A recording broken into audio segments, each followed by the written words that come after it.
देखो, आज की क्लास में हम देखेंगे जो भारत का संविधान है उसका जो भाग 3 देख रहे थे, उसका जो अंतिम भाग है, जो संवैधानिक उपचारों का अधिकार से संबंधित है।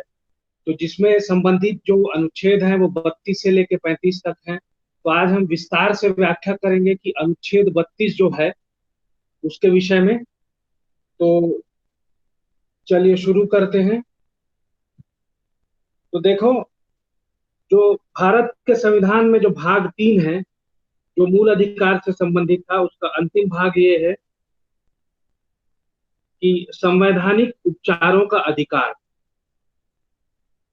तो इसमें बत, जो अनुच्छेद हैं वो है 32, 35, 34 और 35। और 32A जो है वो निरसित है। तो देखो, जो अनुच्छेद 32 है वो काहे के बारे में उपबंध करता है कि इस भाग द्वारा प्रदत्त अधिकारों को प्रवर्तित कराने के लिए उपचार। मतलब जो भाग 3 है उसमें जो आपको अधिकार दिए गए हैं, जिसको हम कहते हैं मूल अधिकार, जो कि स्वाभाविक रूप से होता है मानव अधिकार, इन अधिकारों को जो आपको दिया गया है उनको प्रवर्तित कराने के लिए उपचार। तो प्रवर्तन, यहाँ पे जो प्रवर्तन है, प्रवर्तित कराने का मतलब ये है कि आप उनको लागू करवा सकते हो। कहाँ? न्यायालय से। और ये अधिकार आपको कहाँ दिया गया है? अनुच्छेद 32 में। और कौन से न्यायालय से? तो सीधा उच्चतम न्यायालय से, सर्वोच्च न्यायालय से। अब यहाँ पे देखना कि ये जो अधिकार है अनुच्छेद 32 के अंतर्गत और 226 के अंतर्गत हाई कोर्ट में भी है। लेकिन यहाँ पे थोड़ा सा अंतर ये है कि अनुच्छेद 32 के अंतर्गत आप जब जाएंगे तो केवल मूल अधिकारों के उल्लंघन के लिए ही उपचार प्राप्त किया जा सकता है अनुच्छेद 32 के अंतर्गत। और ये जो बंधन है वो 226 में नहीं है। अन्य विषयों पे भी आप 226 के अंतर्गत जा सकते हैं उपचारों के लिए। तो ये था। तो आज आज की क्लास में हम जो देखेंगे, तो देखिए जो संबंधित अनुच्छेद हैं इस वाले संवैधानिक उपचारों के अधिकार में, तो अनुच्छेद 32, उसके बाद अनुच्छेद 33 है। 33 ये उपबंध करता है कि इस भाग द्वारा प्रदत्त अधिकारों का बलों आदि को लागू होने में रूपांतरण करने की संसद की शक्ति। और अनुच्छेद 34 जो है कि जब किसी क्षेत्र में सेना विधि प्रवृत्त है तब इस भाग द्वारा प्रदत्त अधिकारों का पर निर्बंधन लगाया जा सकता है, सेना विधि। और अनुच्छेद 35 है इस भाग के उपबंधों को प्रभावी करने का विधान। तो देखिए यहाँ पे जो इंग्लिश में जो है आर्टिकल 32 है वो बोलता है कि remedies for the enforcement of rights conferred bye this part. Article 32A repealed. Article 33 power of parliament to modify the rights conferred by this part in their application to forces, etc. Article 34 restrictions on rights conferred by this part while martial law is in force in any area. And Article 35 legislation to give effect to the provisions of this part. तो देखिए जो article 35 है ये बताता है कि remedies for enforcement of rights conferred by this part. तो clause 1, the right to move the Supreme Court by appropriate proceedings for the enforcement of the rights conferred by this part is guaranteed. Clause 2, the Supreme Court shall have power to issue directions or orders or writs, including writs in the nature of। अब ये देखिए जो term है ये है Latin term है। तो normally आदमी इसको जैसे इंग्लिश प्रोनाउंस करते हैं वैसे ही कर देता है। तो यहाँ पे देखिए, यहाँ नॉर्मली इसको बोलते हैं इन लोग, जैसे मैं सुना हूँ तो हैबियस कॉर्पस ऐसे करके बोलते हैं। तो इसको आपको प्रोनाउंस अगर लैटिन में करना है तो हैबियस कार्पुस इसका प्रोनाउंसिएशन होगा। और मैंडेमुस प्रोहिबिशन, क्यूबो वारंतो और सर्टियोरारी सर्तियोनॉरी, ये इसका एक्चुअल प्रोनाउंसिएशन हो। तो whichever may be appropriate for the enforcement of any of the rights confirmed by this code. तो ये जो आर्टिकल जो 32 है वो देखिए इस प्रकार है कि अनुच्छेद 32 जो है, इस भाग द्वारा प्रदत्त अधिकारों को प्रवर्तित कराने के लिए उपचार। तो यहाँ पे है कि भाग, आपको जो ध्यान देना है वो है कि किस प्रश्न का उत्तर देगा ये आपको, कि भाग 3 में जो आपको अधिकार दिए गए हैं उनका प्रवर्तन कैसे होगा और उनको लागू करवाने के लिए आपको क्या उपचार है, उस प्रश्न का उत्तर अनुच्छेद 32 देगा। तो जो खंड 1 है उसमें बोलता है कि इस भाग द्वारा प्रदत्त अधिकारों को प्रवर्तित कराने के लिए समुचित कार्यवाहियों द्वारा उच्चतम न्यायालय में समावेदन करने का अधिकार जो है वो प्रत्याभूत किया जाता है। मतलब इसका जो तात्पर्य है वो आप सीधा क्या कर सकते हैं, उच्चतम न्यायालय जा सकते हैं अगर आपके उन अधिकारों का उल्लंघन हुआ है जिन अधिकारों को भाग 3 में आपको दिया गया है। अर्थात आपके मूल अधिकारों का यदि उल्लंघन होता है तो आप सीधे न्यायालय में समावेदन कर सकते हैं। अब उसके बाद जो खंड 2 है वो बोलता है इस भाग द्वारा प्रदत्त अधिकारों में से किसी को प्रवर्तित कराने के लिए उच्चतम न्यायालय को ऐसे निर्देश, आदेश या रेट, ये 3 चीजें हैं। और रेट में क्या क्या शामिल है, बंदी प्रत्यक्षीकरण, परमादेश, प्रतिषेध, अधिकार परीक्षा, उत्प्रेष। तो ये जो है रिट के अंतर्गत है और जो भी समुचित हो निकालने की शक्ति होगी। अभी आगे हम देखेंगे, इनको विस्तार से चर्चा करेंगे इस विषय पे। उच्चतम न्यायालय को खंड 1 और खंड 2 द्वारा प्रदत्त शक्तियों पर प्रतिकूल प्रभाव डाले बिना, मतलब प्रतिकूल प्रभाव डाले बिना मतलब क्या है कि जो शक्तियां प्रदत्त की गई हैं खंड 1 व खंड 2 के अंतर्गत, उन शक्तियों पर प्रतिकूल मतलब विपरीत प्रभाव डाले बिना संसद क्या कर सकती है, उच्चतम न्यायालय द्वारा खंड 2 के अधीन प्रयोतव्य किन्हीं या सभी शक्तियों का किसी अन्य न्यायालय को अपनी अधिकारिता की स्थानीय सीमाओं के भीतर प्रयोग करने के लिए विधि द्वारा सशक्त कर सकती है। तो ये जो शक्तियां दी गई हैं खंड 2 के अधीन उच्चतम न्यायालय को, तो वो किसी अन्य न्यायालय को भी वो अधिकारिता दी जा सकती है। और वो अधिकारिता क्या है, वो उस न्यायालय जो है या उसके अंतर्गत क्या है, वो अपनी स्थानीय सीमाओं के अंतर्गत उस शक्तियों का प्रयोग करेगा। लेकिन ये जो शक्तियां दी जाएंगी वो क्या है, विपरीत या प्रतिकूल प्रभाव नहीं डालेंगी किस पे, जो आपको खंड 2 के अंतर्गत जो रिट, निर्देश या आदेश देने के उच्चतम न्यायालय को शक्ति दी गई है कि वो आपके मूल अधिकारों को प्रवर्तित करा सके उस विषय में, तो उन शक्तियों का जो है वो क्या करेगी, उन पर प्रतिकूल प्रभाव नहीं डालेगी ऐसे।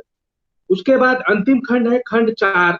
इस संविधान द्वारा अन्यथा उपबंधित के सिवाय इस अनुच्छेद द्वारा प्रत्याभूत अधिकार निलंबित नहीं किया जा सकता, नहीं किया जाए। ठीक है, तो ये चीजें थी जो हमने अनुच्छेद जो 32 है उसका सांविधिक उपबंध देखा।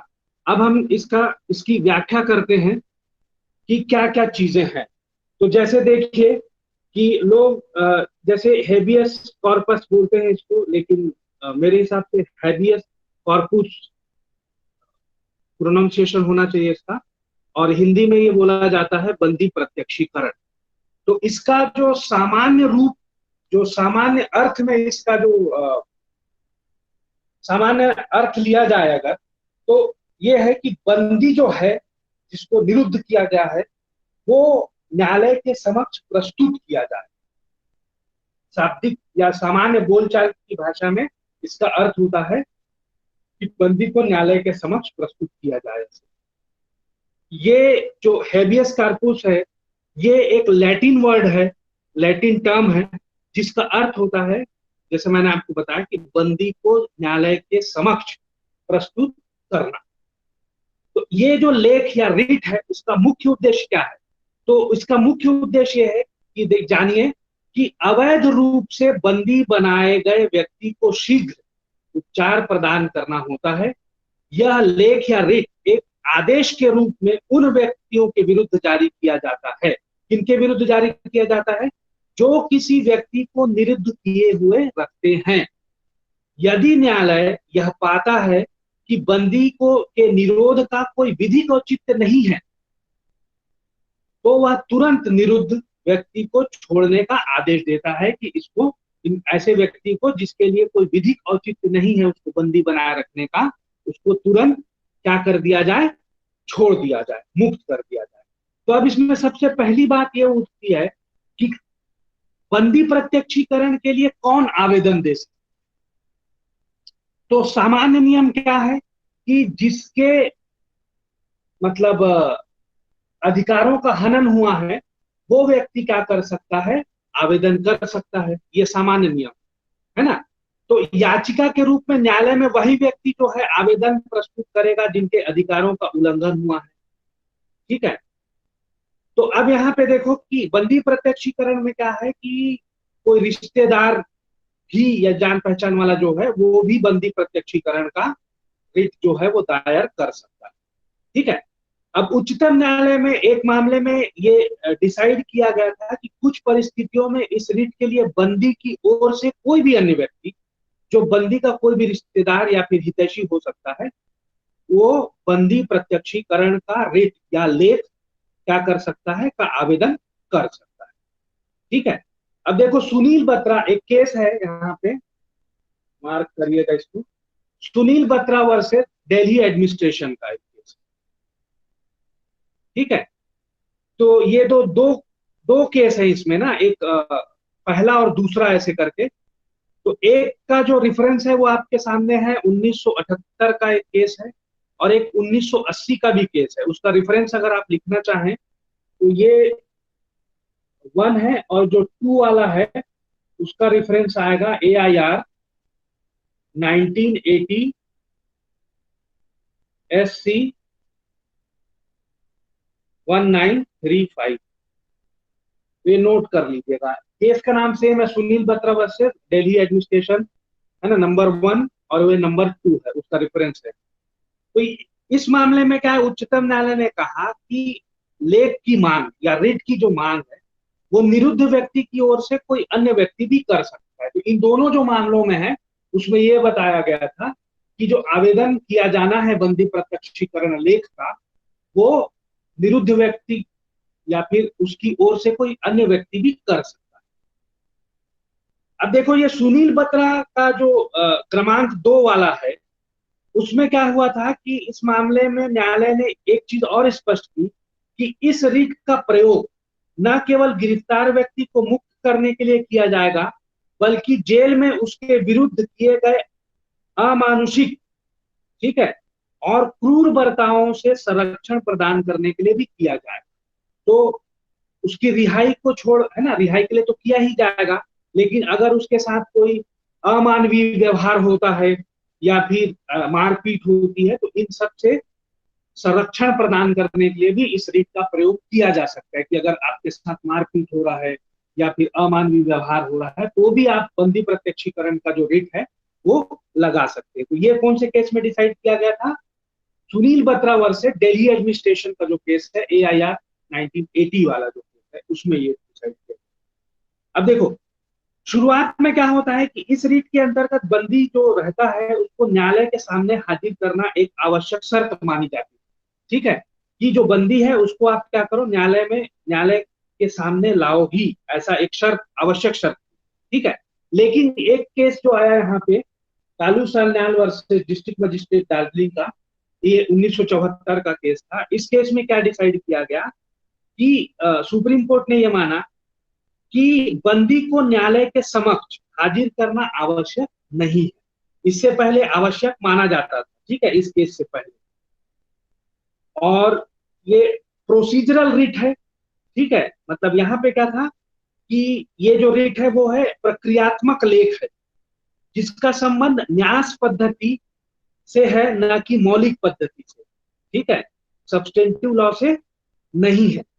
इस लेख का उद्देश्य क्या है? बंदी के निरोध की वैधता की जांच करनी है आपको। जैसा कि अब एक्चुअल में इंग्लैंड में भी क्या है कि इस रिट का जो जन्म हुआ था वो इंग्लैंड में हुआ था, है ना। तो वहां पे भी अब ये आवश्यक नहीं रह गया है कि जो बंदी व्यक्ति है उसको न्यायालय के समक्ष प्रस्तुत ही किया जाए। ठीक है, तो अब क्या है, ये 1974 के बाद Kalu Sanyal versus district magistrate Darjeeling के जो केस था, उसके बाद अब ये भारत में भी आवश्यक नहीं रह गया है कि बंदी को क्या है आवश्यक रूप से न्यायालय के सामने प्रस्तुत किया जाए। लेकिन 1974 के पहले, इस केस से पहले वो आवश्यक था। ठीक है, और अमेरिका में भी क्या है, अब ये चीज जरूरी नहीं रह गई है कि बंदी व्यक्ति को न्यायालय के समक्ष प्रस्तुत होना आवश्यक है। ठीक है, तो हमने क्या क्या चीज देखी कि भारत में क्या स्थिति है बंदी प्रत्यक्षीकरण के लिए, कि बंदी को न्यायालय में उपस्थित करना आवश्यक है कि नहीं है। तो 1974 से पहले Kalu Sanyal versus district magistrate का जो एक केस था, इस केस से पहले उपस्थित करना जरूरी था। लेकिन अब जब आज की तारीख में और इसके बाद, इस केस के बाद आवश्यक नहीं रह गया है। इंग्लैंड में भी अब नहीं है और अमेरिका में भी नहीं है ये चीज। तो ये था आपका हैबियस कार्पस, बंदी प्रत्यक्षीकरण लेख, रिट, हिंदी में बोलेंगे उसको लेख। ठीक है, अब नेक्स्ट जो केस आपका दिया हुआ है, ऑर्डर जो है वो दिया हुआ है आपका मैंडेमुस। ठीक है, परमादेश।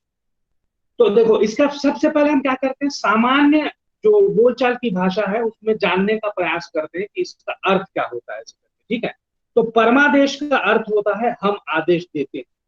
ठीक है, मैंडेमस, मैंडेमुस मीन्स क्या होगा, वी कमांड, हम आदेश देते हैं। तो इस प्रकार जो परमादेश या मैंडेमुस है, वो न्यायालय का एक आदेश होता है जिसके द्वारा किसी व्यक्ति या लोक पदाधिकारी, जो पब्लिक अथॉरिटी होती है, उसको विधिक या लोक कर्तव्य को करने के लिए किसी संविधि के अधीन आरोपित कर्तव्य को पूरा करने का आदेश दिया जाता है कि आप ये काम करें। और वो काम क्या होना चाहिए, उसका लोक कर्तव्य होना चाहिए, उसका विधिक कर्तव्य होना चाहिए। ठीक है, तो इस याचिका के लिए, मांग करने के लिए व्यक्ति के लिए यह आवश्यक है। देखो, ये चीज अगर आपको मांगनी है, ठीक है, रिट ऑफ मैंडेमस, मैंडेमुस जो लगाना है आपको, ठीक है, उसके लिए क्या जरूरी है कि आप जिसके विरुद्ध लिया जाना है, तो अधिकारी से क्या करना है, वो तो लोग है ना, पब्लिक अथॉरिटी हो, और उसका ये ड्यूटी हो कि वो अपने विधिक अधिकार आपको जो मिले हैं उसको प्रवर्तित कराने का आपके पास अधिकार होना चाहिए, और वो क्या है कि उसका प्रवर्तन कराया जा सके। ठीक है, तो लोक अधिकारी द्वारा किए जाने वाला जो कर्तव्य है वो बाध्यकारी प्रवृत्ति का होना चाहिए। तो यहाँ पे जो लोक कर्तव्य है, ये भी, इस पे भी एक कंडीशन लगी हुई है कि वो बाध्यकारी प्रवृत्ति का होना चाहिए, मतलब उस पर बंधन लगाया जा सके कि आपको ही ये करना है। थोड़ा सा आगे जब हम चलेंगे तो इसको थोड़ा सा डिटेल में देखेंगे कि बाध्यकारी प्रकृति का क्या तात्पर्य होता है। ठीक है, इससे पहले हम देखते हैं कि कौन जो है, ठीक है, कौन व्यक्ति जो है वो इस रिट को लिए आवेदन कर सकता है, कौन इस लेख के लिए आवेदन कर सकता है, हु कैन अप्लाई। ठीक है, तो यहाँ पे देखो, परमादेश या फिर जो मैंडेमुस है, इस लेख के लिए वही व्यक्ति आवेदन कर सकता है जिसे ऐसा करने का विधिक अधिकार प्राप्त हो, साथ ही अधिकार का प्रवर्तनी होना, मतलब इन्फोर्सेबल होना भी आवश्यक है। तो मतलब क्या समझ में आया इसका, कि सामान्य बोलचाल की भाषा में कि आपका कोई ऐसा अधिकार था जिसमें आपको सामने वाले से कर्तव्य कराना था और वो नहीं हो पा रहा है, तो वो ही व्यक्ति जिसका काम नहीं हो पा रहा है या जिसके अधिकार का उल्लंघन हुआ है, वो ही व्यक्ति जो है रिट ऑफ मैंडेमुस जो है उसको लगा सकता है, उसके लिए आवेदन कर सकता है। ठीक है, और दूसरी चीज क्या ध्यान में रखनी है आपको, कि जो अधिकार आपको प्राप्त है वो इन्फोर्सेबल होना चाहिए, प्रवर्तनीय होना चाहिए, मतलब जिसके लिए आप क्या है न्यायालय जा सकते। अब उसके बाद जो चीजें आती हैं कि ऐसे कौन कौन से आधार हैं जिसपे क्या है कि ये जो रिट है वो जारी नहीं किया जा सकता है। ठीक है, तो इस प्रश्न के उत्तर के लिए हमको क्या देखना पड़ेगा कि कुछ न्यायालय के निर्णय हैं जिनको हम रेफरेंस में लेके ये देखेंगे कि कब कब जो है रिट जो है, रिट ऑफ मैंडेमुस जो है वो अप्लाई नहीं किया जा सकता है। तो पहला कंडीशन ये है कि देखिए, जो बाध्यकारी प्रवृत्ति वाली जो बात मैं कर रहा था वो यही है कि डिस्क्रिशनरी पावर जो है, ठीक है, या स्वविवेकीय शक्ति या फिर व्यक्तिगत निर्णय, ठीक है, तो यहाँ पे पर्सनल डिसीजन जो लेना होगा या डिस्क्रिशनरी अगर कोई ड्यूटी है, ठीक है, कि उसके विवेक पे, अधिकारी के विवेक पे निर्भर करता है कि अगर वो कार्य किया जाए या न किया जाए, या फिर उसके व्यक्तिगत निर्णय पे ये निर्भर करता है कि वो कार्य किया जाए या ना किया जाए, तो ऐसे मामलों में मैंडेमुस या परमादेश का लेख जो है वो जारी नहीं किया जा सकता है। और ये चीज डिसाइड की गई थी कहाँ पे? स्टेट ऑफ एमपी, ठीक है, वर्सेस, यहाँ पे वर्सेस लगा लीजिएगा, मिस्टेक हो गया थोड़ा सा, जीएस मन मडवारा के केस में, मंडवारा के केस में, ठीक है। और यहाँ क्या डिसाइड किया गया था कि देखो, एक तो क्या है, स्वविवेकीय शक्ति, ठीक है, और क्या होना चाहिए, अगर वो व्यक्तिगत निर्णय है तब ये नहीं किया जा सकता है। अब दूसरी चीज ये देखें कि अगर लोक कर्तव्य, ठीक है, अगर लोक कर्तव्य की अनुपस्थिति हो, तो ये वाला, इसके लिए भी ना आप यही रेफरेंस यूज कर लीजिएगा, ठीक है, State of MP versus GC Mandawara का केस है, 1954 का केस। तो यहाँ पे ये डिसाइड किया गया था कि अगर लोक कर्तव्य नहीं है वो कर्तव्य, तो उसके लिए भी क्या है, रिट ऑफ मैंडेमस या परमादेश लेख जो है वो जारी नहीं किया जा सकता। मतलब प्राइवेट, निजी व्यक्तियों के लिए या निजी संस्थाओं के विरुद्ध क्या है, ये जो कर्तव्य है, मतलब ये जो रिट है वो जारी नहीं किया जा सकता। और ये डिसाइड किया गया था आपका स्टेट ऑफ एमपी जीएस मंडावारा में। और यहाँ पे तो ये तीन चीजें आ जाएगी कि स्वविवेकीय शक्ति होगी अगर तो नहीं किया जा सकता, व्यक्तिगत निर्णय पे जहां हो वहां नहीं किया जा सकता है, और क्या है, निजी व्यक्ति या निजी संस्थाओं के विरुद्ध नहीं किया जा सकता है, ठीक है। अब देखिए, एक कंडीशन और बचती है कि संविदात्मक कर्तव्य हो अगर, ठीक है, संविदा के अधीन अगर कोई कर्तव्य अधिरोपित होता होगा, तो ऐसी स्थिति में भी क्या किया जा सकता है, ऐसा जो रिट है वो जारी नहीं किया जा सकता है। तो परमादेश का रिट संविदात्मक कर्तव्यों के लिए, कॉन्ट्रेक्चुअल ऑब्लिगेशंस जहां आते हैं, वहां पे ये लागू नहीं किया जा सकता। और ये डिसाइड किया गया था आपका Bihar IGF cooperative society versus सिपाही सिंह में। तो कॉन्ट्रेक्चुअल ऑब्लिगेशंस, मैं समझता हूँ कि आप लोग कॉन्ट्रैक्ट पढ़ चुके हैं, इसलिए ये ऑब्लिगेशंस आपको समझ में आया होगा कि संविदा के अधीन अगर कोई ऑब्लिगेशन आपके ऊपर आता है, और ऑब्लिगेशन का मतलब ये है कि आपकी जो ड्यूटी बनती है वो अगर मनी के फॉर्म में लाया जा सकता है, उसके वैल्यू को अगर उसको आंका जा सकता है, तो वो ऑब्लिगेशन बन जाता है। तो संविदा के अधीन मतलब कॉन्ट्रेक्चुअल ऑब्लिगेशन जो है वो अगर उसके अधीन अगर कोई व्यक्तियों के बीच होता है, तो ये रिट जारी नहीं किया जा सकता है। तो हमने अब तक क्या देखा, हेबियस कॉर्पस और मैंडेमुस जो रिट है उनके बारे में देखा। अब अगला जो रिट है वो देखते हैं हम, प्रोहिबिशन। तो प्रोहिबिशन का मतलब प्रतिषेध से लिया जा सकता है।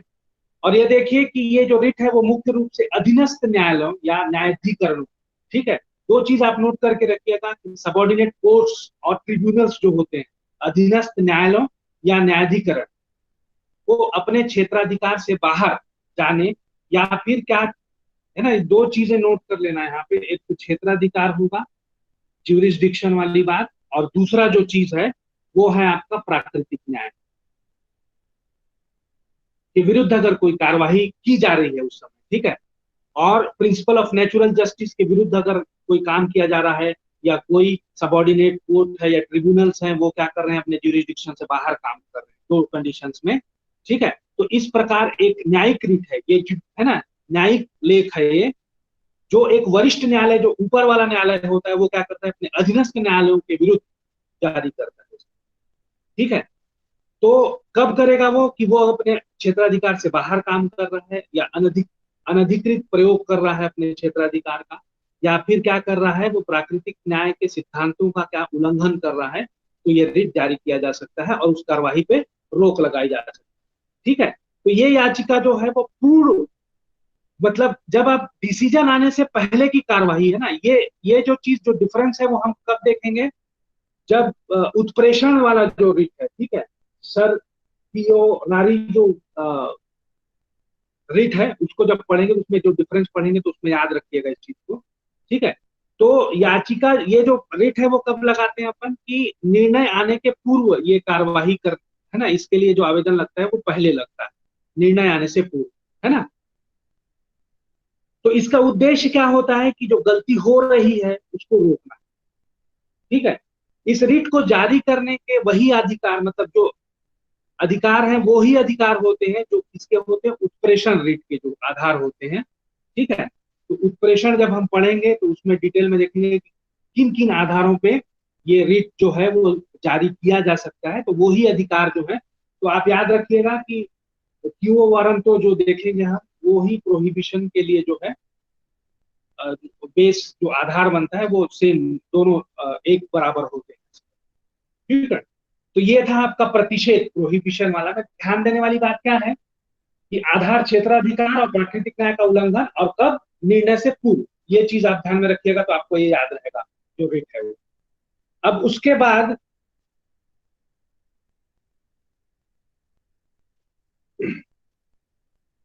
सर सर्तियोरारी जो रिट है उसको देखते हैं, जिसको हिंदी में बोलते हैं उत्प्रेषण। तो इसका सामान्य भाषा में अर्थ होता है रद्द कर, टू क्वैश, ठीक है। तो अब यहाँ पे देखो अंतर वाली बात में करेंगे तो प्रतिषेध क्या था, निर्णय से पूर्व लाया जाता है, तो ये उसके पश्चात लाया जाता है, ठीक है। और क्या रहता है कि जो चीजें, मतलब उत्प्रेषण लेख से क्या होता है कि उच्च न्यायालय या उच्चतम न्यायालयों द्वारा अधीनस्थ न्यायालय जो होते हैं उनके जो न्यायिक, जुडिशियल या अर्ध न्यायिक, क्वासी जुडिशियल जो कार्य होते हैं, ठीक है, अर्ध न्यायिक कार्य जो होते हैं, तो करने वाले जो निकाय होते हैं उनके द्वारा जो निर्णय दिए जाते हैं, ठीक है, उनकी वैधता की जांच करते हैं, उनकी, है ना, वैधता की, और उनको क्या कर दिया जाता है, रद्द कर दिया जाता है, मतलब खत्म, वो कार्यवाही ही खत्म करते, उसके जो निर्णय आते हैं, है ना, अर्ध न्यायिक हो या फिर न्यायिक हो, तो उनको रद्द कर दिया जाता है। तो ये जो चीज थी, और थोड़ा सा ये जो जो आपको कंफ्यूजन जो होगा प्रोहिबिशन और शर्ती ओवरारी में, ये आप जब डिफरेंस देखेंगे हम तो ये क्लियर हो जाएगी दोनों चीज, ठीक है। अब हम देखते हैं ग्राउंड्स, देखते हैं कि किन आधार पे ये जो है उत्प्रेषण का रिट जो है वो जारी किया जाता है।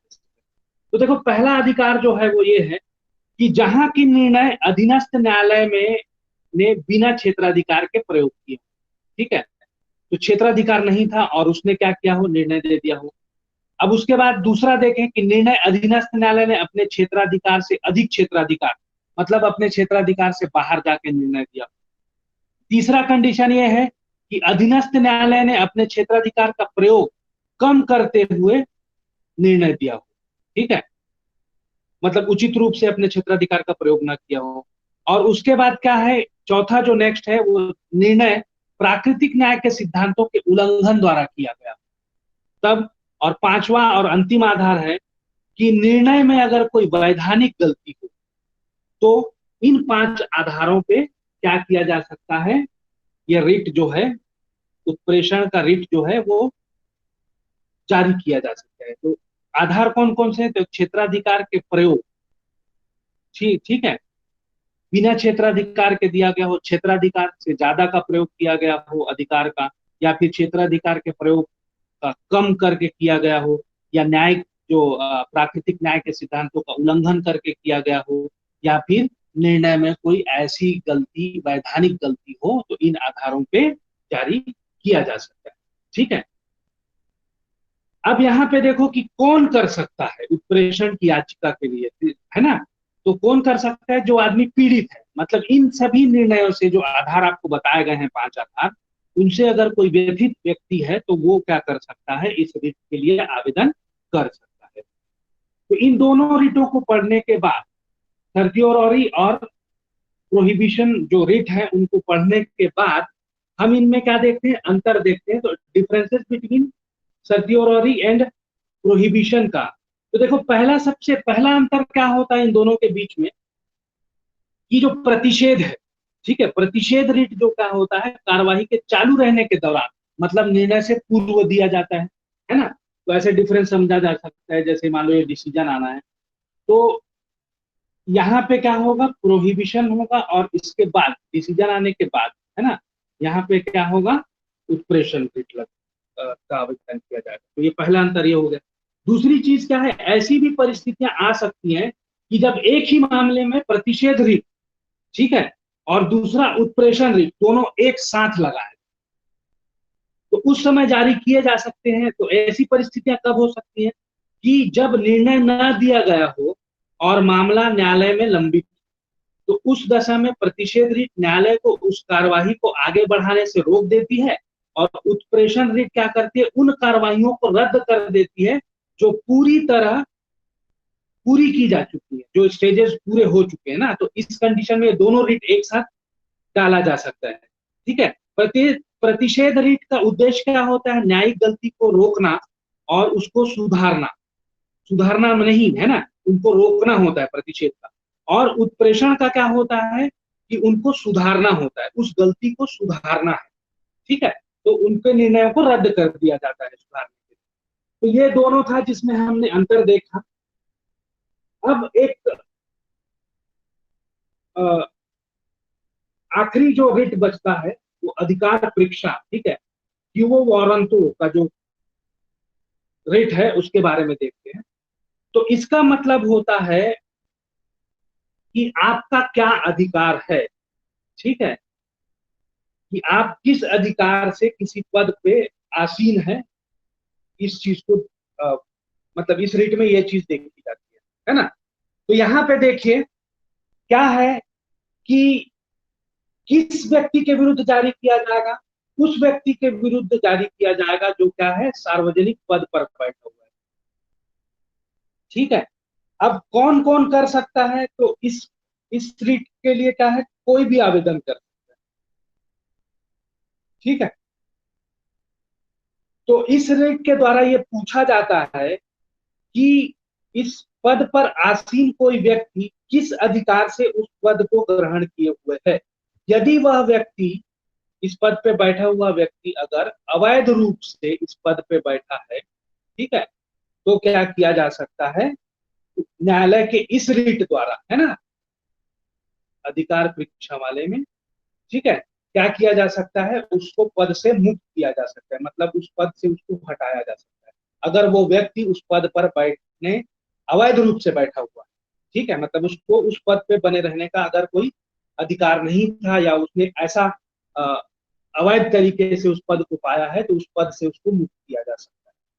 अब यहाँ पे चर्चा करते हैं कि कब जारी किया जाएगा, तो वो आधार देखते हैं कि किन आधारों पे ये जो अधिकार परीक्षा है, वो लेख जो जारी किया जा सकता है।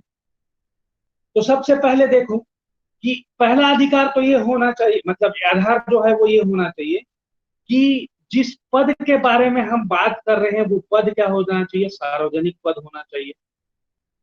ठीक है, और दूसरी चीज क्या है कि जिस, मतलब इस पद पे जो व्यक्ति बैठा हुआ है ना, वो उस व्यक्ति को उस पे बैठने का ना विधिक अधिकार नहीं होना चाहिए। ठीक है, मतलब अवैध रूप से वो बैठा हुआ तभी जारी किया जा सकता है। ठीक है, और यहाँ पे एक चीज देखी, तो यहाँ पे एक चीज और है कि यहाँ आप क्या कर सकते हैं कि निजी प्रकृति का अगर कोई पद है, ठीक है, और इसको अगर कोई धारण किया हुआ है कोई व्यक्ति, तो उस व्यक्ति के विरुद्ध भी जारी की जा सकती है। तो ये विशेष है, इसको ध्यान में रखिए। ठीक है, निजी प्रकृति का भी पद है और उसको कोई धारण किया हुआ है अवैध रूप से, तो भी ये रेट जो है वो लगाया जा सकता है। तो कौन अप्लाई कर सकता है इन चीजों को, ठीक है, तो कोई भी व्यक्ति न्यायालय में इस आवेदन के लिए अभ्यावेदन जो प्रस्तुत कर सकता है। ठीक है, और व्यक्तिगत रूप से ये कोई आवश्यक नहीं है कि व्यक्तिगत रूप से पीड़ित हो या ना हो, तो कोई भी व्यक्ति जो है वो इसके लिए आवेदन कर सकता है। अब यहाँ पे एक चीज देखना कि ये Baijnath versus state of MP 1965 का ये जो केस है, इसमें देखो ये डिसाइड किया गया था कि यदि कोई व्यक्ति बहुत समय से, दीर्घ काल से अगर पद धारण किए हुए है और उसके विरुद्ध कोई शिकायत प्राप्त नहीं होती है, तो इलाहाबाद उच्च न्यायालय ने उस व्यक्ति के विरुद्ध ये रिट जारी करने से इनकार कर दिया कि लंबे समय से वो उस पद पे बैठा हुआ था और किसी ने शिकायत नहीं की थी। तो यहाँ पे अगर आप ये जो रिट अगर मैं जारी कर दूं, मतलब उच्चतम न्यायालय ने कहा है ना, उच्च न्यायालय ने, इलाहाबाद उच्च न्यायालय ने, कि अगर ये रिट जारी किया जाएगा तो ये क्या हो जाएगा, मुकदमेबाजी को बढ़ावा देना हो जाएगा, इसीलिए इस रिट को जारी नहीं किया गया। मतलब बहुत लंबे समय से आसीन होने के कारण और शिकायत न आने के कारण ये आधार मान के क्या किया गया, उसके विरुद्ध वो रिट जो है वो जारी नहीं किया गया। ठीक है, तो आज की क्लास में इतना ही देखते हैं, बाकी जो चीजें हैं वो कल की क्लास में देखेंगे हम।